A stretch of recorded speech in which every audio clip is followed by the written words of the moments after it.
Alors on va faire une nouvelle partie pédagogique, ça fait du bien par où ça passe. Et là, mon adversaire joue E4, il ouvre avec le pion roi. Alors c'est un joueur américain, et je vais lui répondre avec la carocane. Je sais qu'il y en a beaucoup qui sont friands de la défense carocane, donc je rejoue une défense carocane. Donc l'implication du pion C6, c'est pour ensuite soutenir la poussée D5. Et donc c'est ce que je vais faire, D5. Comme ça, si mon adversaire prend, je reprends du pion C en fait. Et je garderai la tête de pont au centre.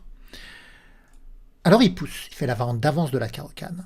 Donc dans ce cas-là, il ne faut pas jouer E6 trop tôt pour ne pas enfermer le fou C8. Il convient de sortir d'abord le fou en F5 avant de jouer E6. A noter que c'est une partie de 15 minutes chacun. Il n'y a pas de bonus, il n'y a pas d'ajout de temps ou d'incrément. Donc cavalier F3 vient d'être joué, donc je joue E6. Et là, vous comprenez, le pion E5 me gêne. Je ne pourrais pas jouer cavalier en F6, je ne pourrais pas jouer fou en D6. Donc il va falloir que je détruise le pion en E5. Alors on pourrait s'atteler à détruire le pion en E5 en allant taper avec F6, en allant taper le pion de pointe. Mais généralement, on s'en prend plutôt à la chaîne de pions. Vous voyez, B2 qui défend C3, qui défend D4, qui défend E5. Et pour bien détruire une chaîne de pions, souvent, il faut détruire la base de la chaîne de pions. Mais le pion B2, il n'est pas facilement accessible pour mes forces. Certes, je peux jouer dame B6 pour l'attaquer, mais le fou défend. Alors je pourrais par contre jouer C5, en n'ayant pas peur que le pion prenne puisque le fou reprend. Et quand je jouerai C5, je pourrais chercher à prendre en D4 ou à renforcer la pression avec cavalier C6 et dame B6 pour faire craquer D4 qui est le défenseur du pion E5. Donc là, je réfléchis simplement, est-ce que je joue C5 immédiatement? Ou est-ce que je prépare?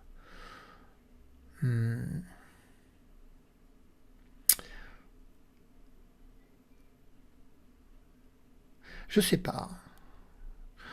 Oh, je vais jouer cavalier E7. Vous allez me dire pourquoi bloquer le fou. En réalité, le cavalier ne va pas rester en E7. Je peux être amené à jouer C5 et à mettre le cavalier E7 en C6 après avoir joué C5 et le cavalier B8 en D7. Mais là, il joue fou G5, il cloue mon cavalier. Donc maintenant, dame B6 pour attaquer B2 me semble justifié. Donc dame B6, j'attaque B2 puisque le fou, il est parti en vadrouille. Et je vais toujours chercher à jouer C5.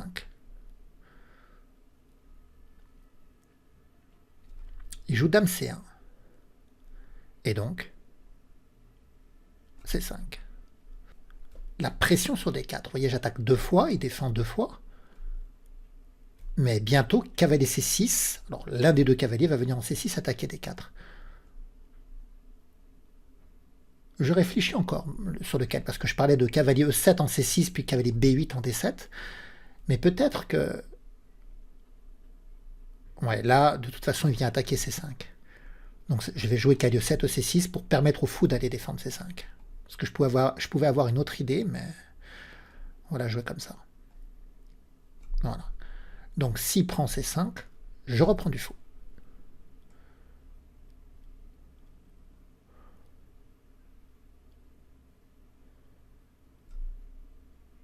Et le cavalier B8 peut venir en D7, le fou peut venir en E7, et en fait, toutes mes pièces vont avoir des cases. Les tours viendront certainement sur la colonne C. Donc, il joue cavalier D2.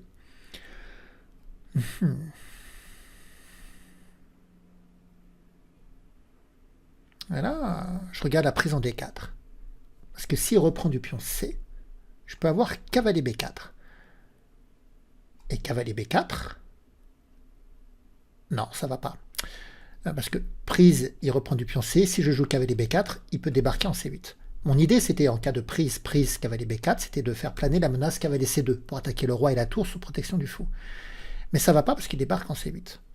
Donc je vais d'abord jouer cavalier D7. Comme ça, la tour contrôlera la case C8. Et je peux chercher après à prendre, et en cas de reprise du pion, cavalier B4. Alors vous allez me dire, il n'est pas obligé de reprendre du pion. Mais s'il reprend du fou, de toute façon, je reprendrai avec mon cavalier. Et s'il ne veut pas reprendre du pion et qu'il reprend du cavalier en F3, le pion E5 tombera, parce qu'il n'aura plus de défenseur. Cavalier B3 est joué. Là, il veut bien défendre D4, mais je crois que je peux prendre, en fait. S'il reprend un cavalier, il perdra E5.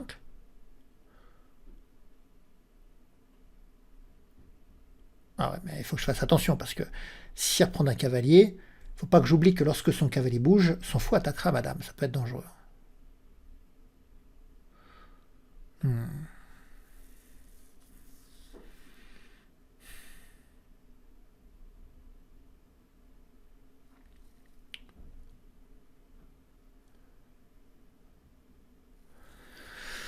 Ouais. Donc si je prends D4, il reprend du cavalier B par exemple. Je reprends, il reprend du cavalier F. Et en fait, je peux pas aller lui prendre en E5 parce que son cavalier va par exemple prendre mon fou avec le fou qui attaque madame. Alors du coup, je m'intéresse à A5 ici. Pour jouer A4, déstabiliser le cavalier en B3. Allez, A5. Il ne peut pas jouer A4 pour me fixer parce qu'il perdrait le cavalier en B3. J'aurais pu jouer C4 aussi, mais j'aurais fermé la pression et la position, pardon, j'aurais fermé la position et j'aurais plus de pression sur le pion D4. Moi, je veux conserver une pression sur le pion D4. J'ai pas peur qu'il se mette à prendre, un cavalier reprend, pion prend, fou reprend, ça fait des échanges massifs. Il joue cavalier H4. Il vient questionner mon fou.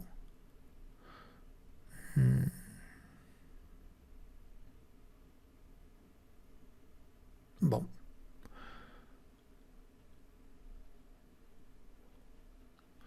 Alors ici, soit je déplace mon fou. Par exemple en G6, s'il prend, je reprendrai du pion H, puisque j'ai peut-être pas envie d'être contraint de reprendre du pion E. Ça affaiblit la protection du pion en D5.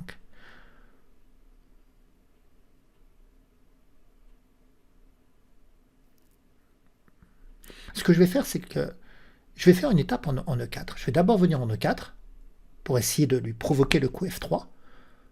Et après, je pourrais reculer mon fou. Ou peut-être même jouer fou E7 intermédiaire et contre-attaquer sur son cavalier pour essayer de lui faire des échecs. Je vais jouer fou E4. Je pense que le coup F3, ça ne fera qu'affaiblir sa couverture de pion autour de son roi. Ça créera des faiblesses. Ça ouvrira les cases noires, en fait. Et puis son cavalier en H4 n'est pas très bien placé. Bon, il va jouer F3, et là, il faudra regarder est-ce que je joue fou E7 ou est-ce que je recule en G6 et j'accepte l'échange. Sur quoi je reprendrai du pion H. Une reprise vers l'intérieur. Donc il vient de jouer F3, comme prévu. Alors si je joue fou E7, il prend mon fou, je prends sur échec, et là il joue G3.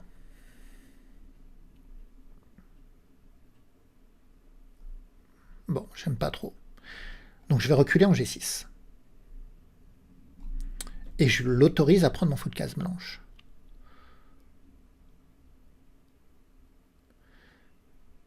Mais s'il prend mon fou de case blanche, alors il sera le seul détenteur du fou de case blanche, mais du coup il aura une pièce de moins pour combattre sur les cases noires. Puisqu'un fou de case blanche, par essence, ne peut pas combattre sur les cases noires. Et donc moi, j'aurais beau jeu d'essayer de lui détruire ses structures de pions pour lui ouvrir les diagonales noires et les cases noires pour mes pièces. Alors il vient de jouer fou E2, il cherche à roquer.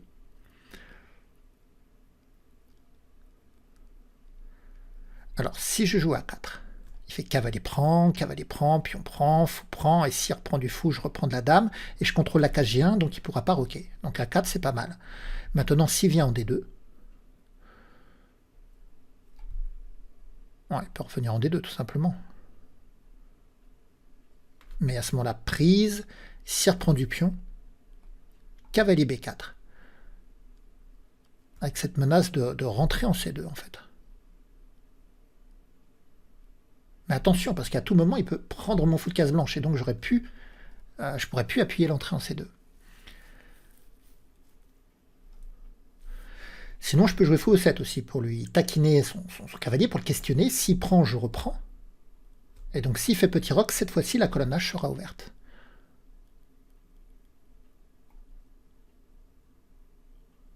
Ouais. Donc, j'hésite entre A4 et fou E7. À la fin de la partie, on fera une analyse. À la fin des parties pédagogiques, je fais toujours une analyse pour comprendre ce que j'aurais dû jouer dans mes hésitations. Est-ce que j'ai toujours fait le meilleur choix ou pas? Et je vais vous révéler un secret, je le fais pas toujours, bien sûr. Et je fais parfois de grosses gaffes, comme tout le monde, en fait. Mais, enfin, comme tout le monde. Comme tous les joueurs amateurs. Donc, c'est mes deux questionnements ici. A4 ou fou E7.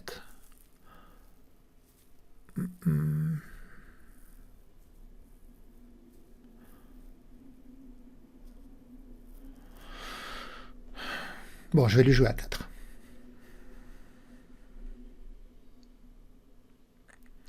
Et là, lui, il est en train de réfléchir entre l'arrivée en D2 ou l'échange en C5.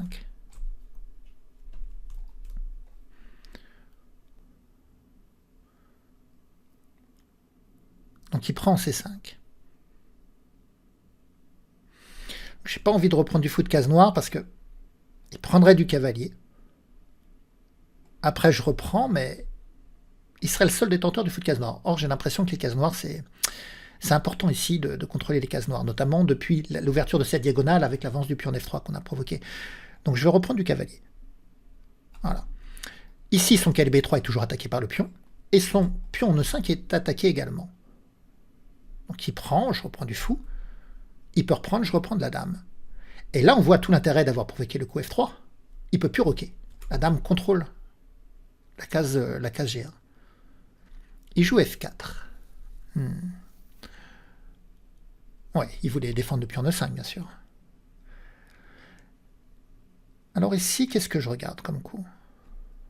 Je regarde le coup fou E4. Je regarde aussi A3 pour aller essayer de casser B2, mais il jouera probablement B3. Mais après B3, il y a tour C8 pour attaquer le pion arriéré C3, un pion qu'il aura du mal à défendre ici.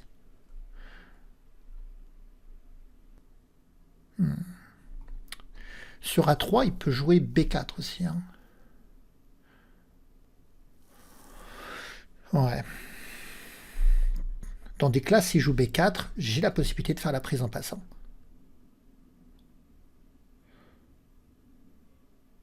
Donc j'ai plus que 6 minutes.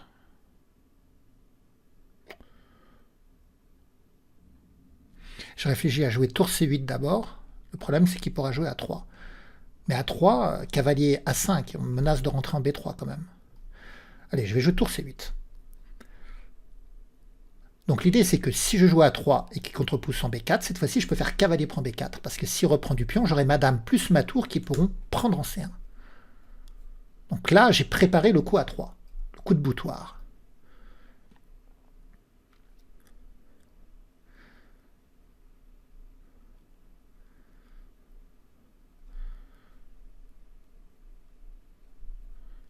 Voilà, il vient de jouer dame D2.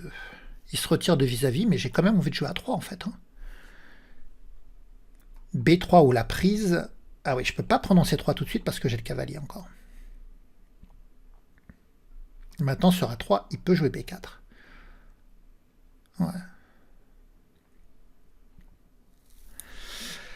Ouais, là il tient la position. Hein.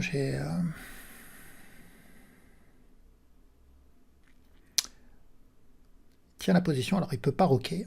Peut-être que je vais finir moi-même par roquer en réalité. Hein. Alors lui, peut-être il prépare le grand rock aussi. Bon, je vais roquer. Je mets mes tours en liaison. Sur la prise, j'aurais bien aimé reprendre du pion H et avoir la colonne H ouverte, mais que voulez-vous, il prenait pas. Et moi, je ne savais pas comment évoluer. Donc j'ai fait le roc, je mets mon roi à l'abri, je lis mes tours. Donc il joue G4. Donc là, il veut menacer F5. F5, prise, reprendre, et mon fou est coincé. Donc je pense que je vais lui jouer un coup de dame E7 pour lui attaquer son cavalier. Voilà, dame E7. Voilà, il ne peut pas protéger son cavalier, donc... Et s'il joue F5, je prendrai son cavalier sur échec. Et s'il recule avec son cavalier F3 ou cavalier G2, à ce moment-là, fou E4 avec le clouage.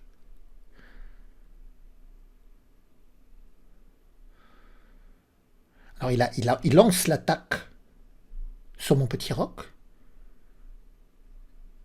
Alors il a pris. Ok. Et là, on peut reprendre du pion F pour ouvrir la colonne F. On peut aussi reprendre du pion H. Ici, je pense que je vais reprendre du pion F quand même. D'habitude, les échanges en G6, on reprend plutôt du pion H, on reprend plutôt vers l'intérieur, mais là, j'ai envie de reprendre du pion F pour ouvrir la colonne pour la tour. Et lui mettre une pression en F4. Je menace dame H4 échec, je mets une pression en F4, il fait roc. Et donc là, il faut aller lui casser sa structure, et je vais lui casser par A3. Alors il ne va pas prendre, il va certainement jouer B3 ici. Voilà, B3. Et maintenant, le pion le plus important chez lui, c'est le pion C3. On a une lutte cavalier contre fou de case blanche. Donc il a une pièce en moins pour défendre les cases noires. Il faut que j'attaque sur les cases noires. Alors qu'est-ce que je pourrais faire? Je pourrais essayer de jouer D4. Si je joue cavalier B4, parce qu'il ne peut pas prendre, hein, il y a le clouage. Si je joue cavalier B4, qu'est-ce que je menace en réalité? Je menace rien en fait. Hein. Ouais. Donc si je joue D4, il va contre-pousser par C4.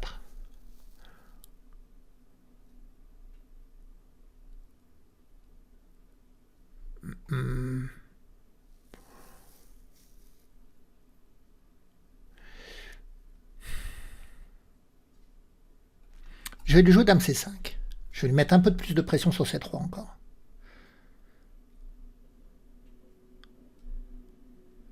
Et peut-être que la dame peut appuyer la poussée de B5, B4.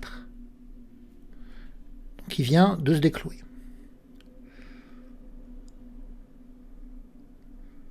Alors là, si je joue B5, il peut jouer B4. Hein.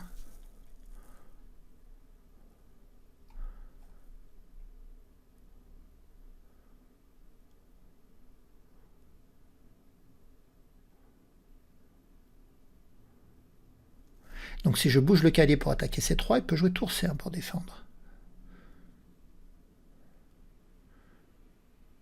Ouais. Ce que je vais faire, c'est que je vais jouer tour C7. Je menace à la fois de jouer tour C8 ou de jouer tour F7 et d'attaquer soit F4, soit C3. Donc je masque un peu mes attentions ici.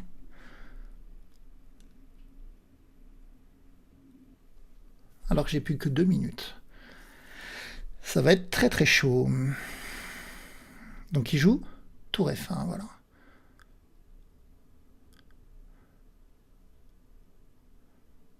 Bon, je vais jouer cavalier E7. Je retiens un peu la case F5, je contrôle la case F5, et je libère la colonne C pour lui attaquer C3. D'ailleurs, le départ de mon cavalier fait que C3 est tout de suite en danger. Il joue C4. Ouais. Allez, tour C8. S'il prend, je peux reprendre du cavalier en fait, et essayer après de rentrer sur la colonne C.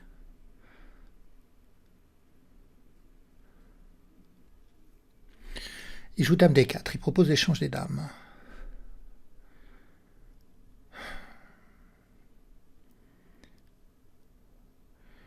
J'ai pas trop envie d'échanger les dames ici. Ah, mais si je joue dame B4, il va prendre et il y aura le vis-à-vis dame-dame.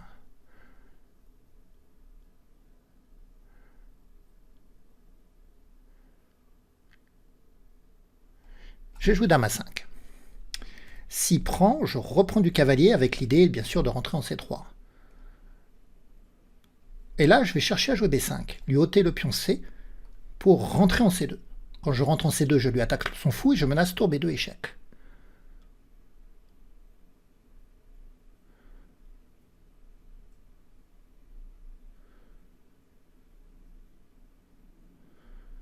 Allez, B5. Il envoie lui aussi. Hein. C'est une partie très serrée. Lui aussi, il envoie ses pions pour aller détruire mon roc.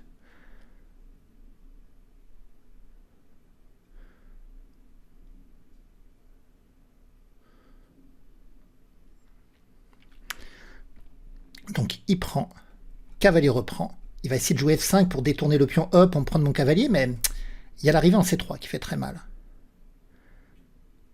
Mais en réalité, je pense qu'il faut que je joue tour C2 d'abord. Pour jouer tour B2 échec et après rentrer en C3 en fait.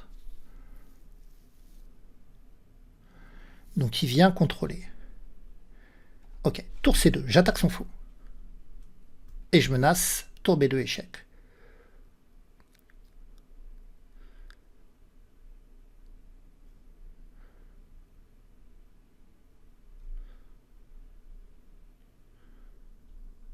Vous voyez les cases noires, je cherche B2, je cherche C3.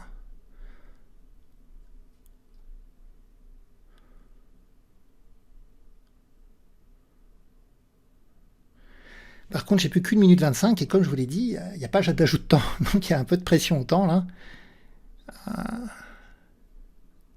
Il faut que je sois très efficace maintenant.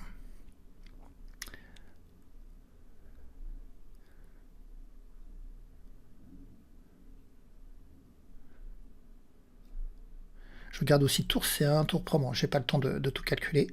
Tour B2 échec. Voilà. Et là, je regarde même Dame C7 pour menacer Dame... Oui, je vais jouer Dame C7. Je menace Dame C1, tour prend et tour reprend mat.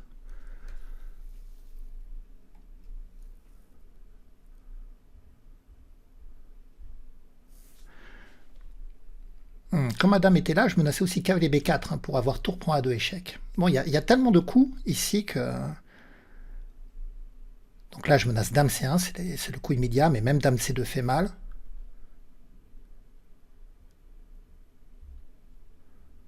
J'espère que mon attaque va aboutir. Parce qu'aboutir, c'est une défaite française, défaite navale française. Enfin, il y a une victoire terrestre française, hein, donc sous Napoléon en Égypte, mais après, c'est une défaite navale contre les Anglais qui est horrible.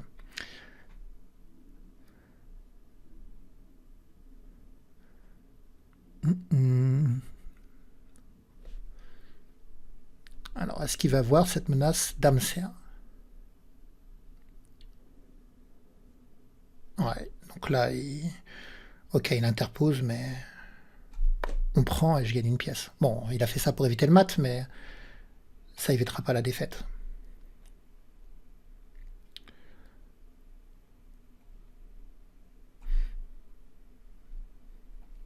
Maintenant, il va prendre en A3 pour que la tour, voilà, soit plus protégée. Bon.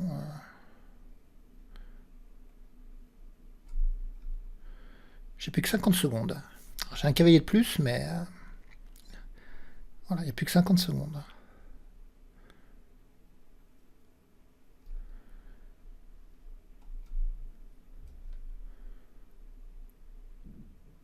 On va provoquer l'échange d'une tour.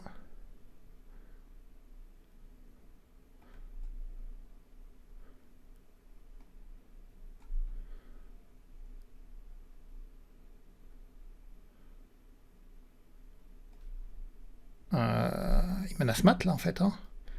Ouais, il menace mat. Hop. Il menace cette tour à 8 mat, dis donc.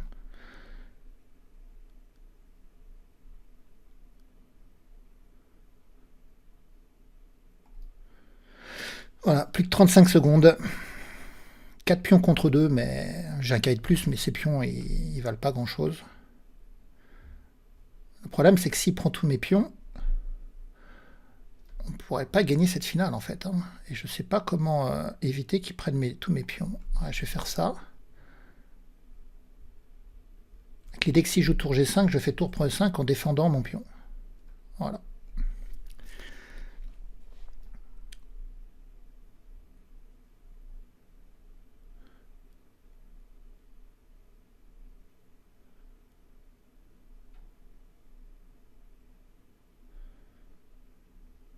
« 26 secondes. Ah, ça se trouve, je vais pas y arriver. Il y a trop peu de temps.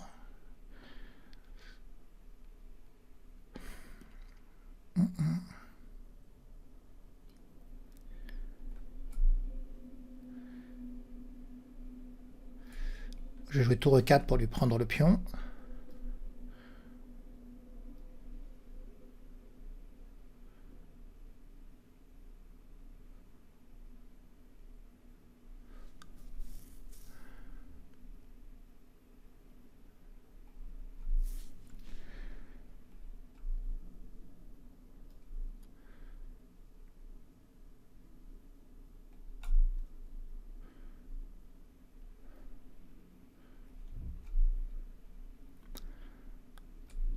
L'idée, c'est d'avancer mon pion et de mettre le cavalier devant, voilà.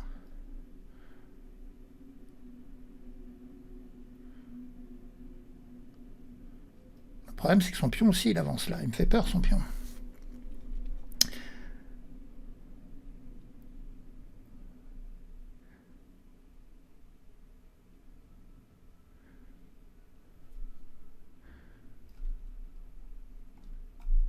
On va tout de suite lui attaquer son pion. Forcer la tour à défendre pour la rendre un peu plus passive.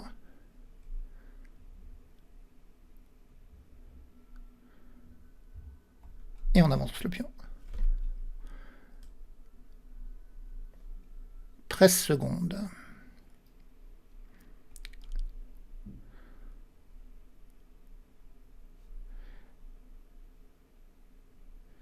Là, il va revenir ici pour contrôler l'avance de mon pion. Mais je pourrais lui prendre son pion.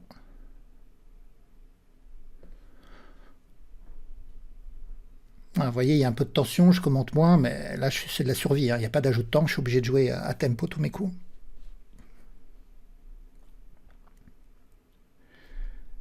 Et hop, une dame. Ça, c'est la bonne nouvelle.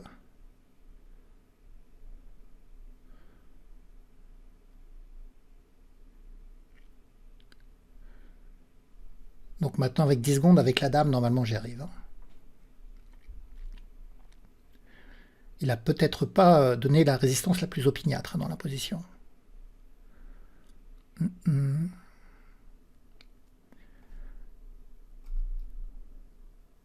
Aïe. Qu'est-ce que j'ai fait? Aïe, aïe, aïe, aïe, je redonne madame. Aïe, aïe, aïe, aïe. Heureusement, il ne peut pas accéder à B6. Là, je pré-move, c'est-à-dire que j'enregistre déjà mes coups.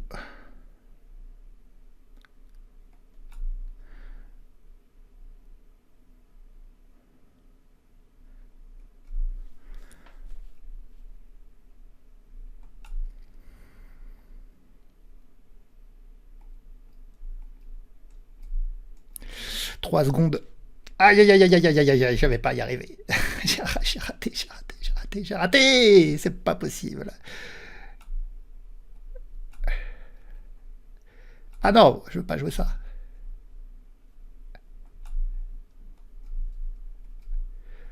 Ah là là, je joue n'importe quoi là.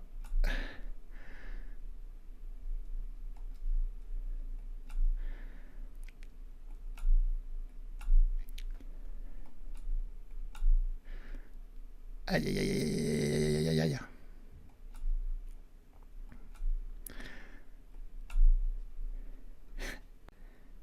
Ah, il est tombé autant, parce que j'ai tout pré-mové jusqu'à la fin, donc ça me faisait pas perdre de, comment dire, de secondes. C'est le principe hein, dans les zones de jeu, quand vous jouez dans n'importe quelle zone de jeu, quand vous pré-movez, normalement, il n'y a pas de perte de temps.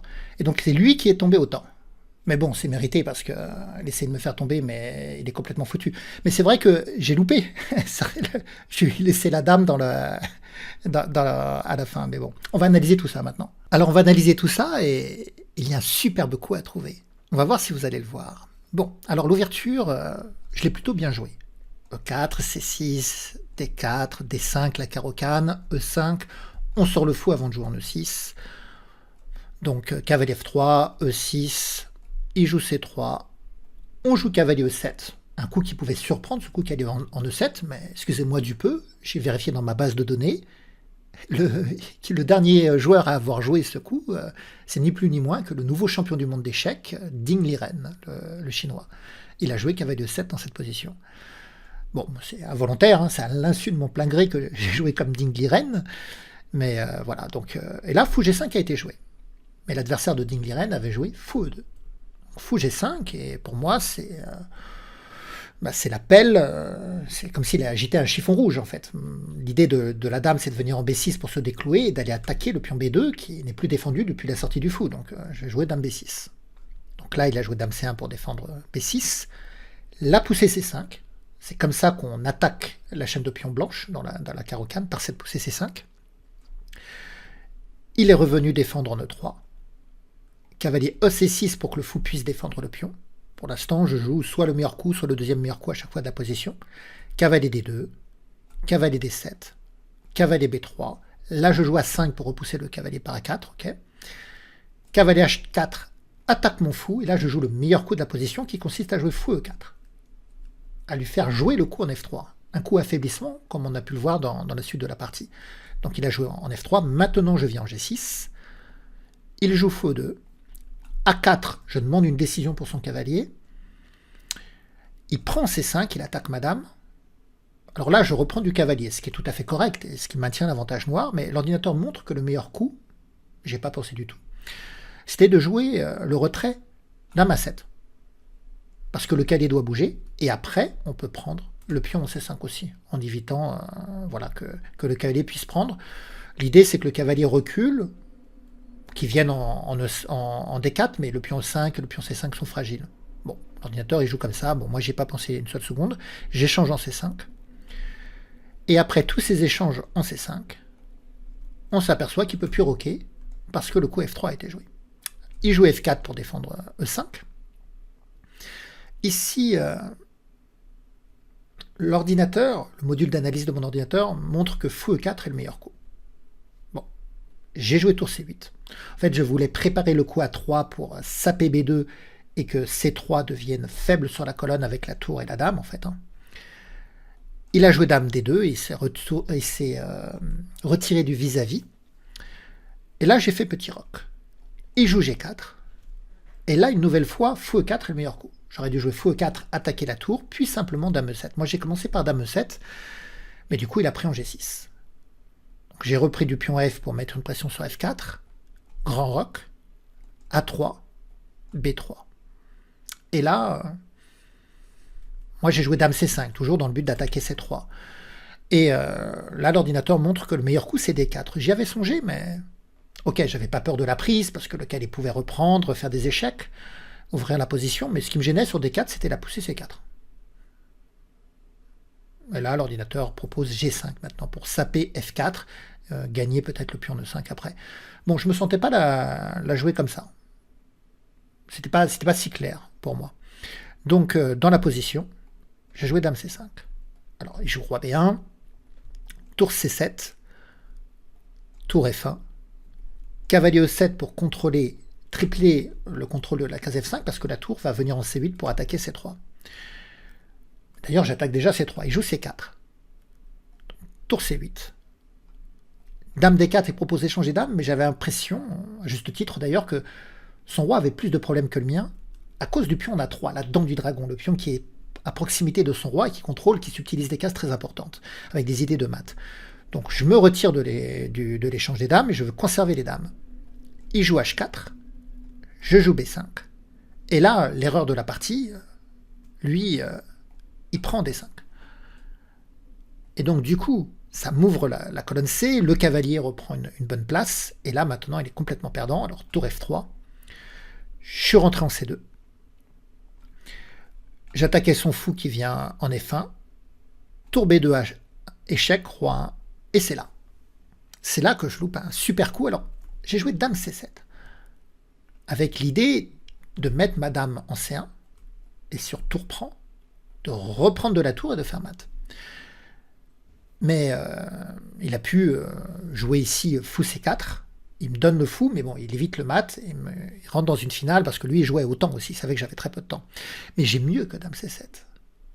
J'ai beaucoup mieux. Alors, je vous invite à mettre la vidéo sur pause pour voir si vous allez trouver un coup plus efficace que dame C7. A tout de suite. Alors, vous avez trouvé? Attention, c'est un coup très spectaculaire. Alors, c'est pas le coup que je vais vous montrer, mais pour ceux qui ont pensé à tour C2, c'est efficace, tour C2, ça gagne. Mais le plus joli coup, c'est dame D2. Dame D2. On n'a pas peur de tour prend dame parce qu'il y a le mat, ça aurait dévié la tour de la protection de la première rangée. Et si la dame blanche prend, la tour reprend, et c'est toujours pareil, la tour blanche ne peut pas prendre, parce qu'il y a tour C1 mat, grâce au pion A3. Vous voyez, et donc cette position est totalement gagnante maintenant. Et puis, s'il ne prend pas, nous, on menace, dame prend, tour prend A2 échec, roi B1, et puis dame C2 mat, mais on menace aussi l'idée de tour C1 qu'on parlait tout à l'heure. Tour C1, tour prend, et dame reprend mat. Voilà, moi j'ai joué dame C7. Donc c'est là qu'il sacrifie le fou pour essayer de résister à l'attaque, provoquer l'échange des dames, et rentrer dans une finale où son objectif va être finalement d'échanger tous les pions. Parce que si je me retrouve avec un seul cavalier, c'est match nul. Et même la position tour et cavalier contre tour est match nul.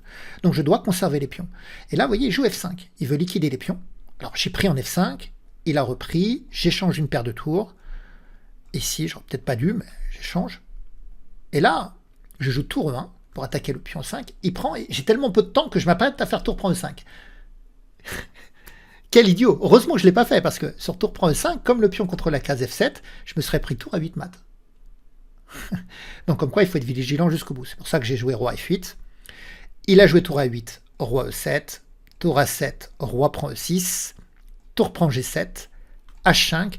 Et là, il peut tenir cette finale en jouant A4, en envoyant le pion A. Mais il va faire l'erreur de jouer tour G5. Il veut éliminer mon dernier pion. Parce que s'il élimine mon dernier pion, effectivement, je ne peux plus gagner. Mais j'ai tour prend. Ah là, il ne peut pas faire tour prend parce que je reprends et là, c'est pas pareil, j'ai une tour. Donc il joue tour G6 échec. Cavalier F6 défend le pion et ça va permettre à la tour de ramasser. Et maintenant, je suis gagnant. Donc tour E4. Il ne peut pas jouer à 4 parce que ma tour prendrait, donc il joue à 3. Il aurait peut-être dû jouer roi B3. Tour prend H4. Là, il joue roi B3. Roi F5. Il envoie le pion A. Roi G5. Tour H8. Tour E4. Il envoie le pion. Il envoie le pion. Là, je joue tour E7 pour contrôler la case A7, bien sûr. Il joue tour B8. Tour A7, j'attaque son pion. Tour B6 et j'avance. Je ne vais pas aller jusqu'à la fin, mais jusqu'à ma dernière erreur quand même. H2, roi B5. Je fais dame. Il joue tour C6. Et là, quel idiot, je joue dame D5 échec. Il fallait que je joue dame B1 en fait. Je joue dame D5 échec. Bon, je sais même plus, j'ai plus qu'une poignée de secondes. Et du coup, il joue tour C5 et je me retrouve avec la dame clouée. Elle ne peut plus bouger, il y a mon roi derrière. Donc j'amène mon roi.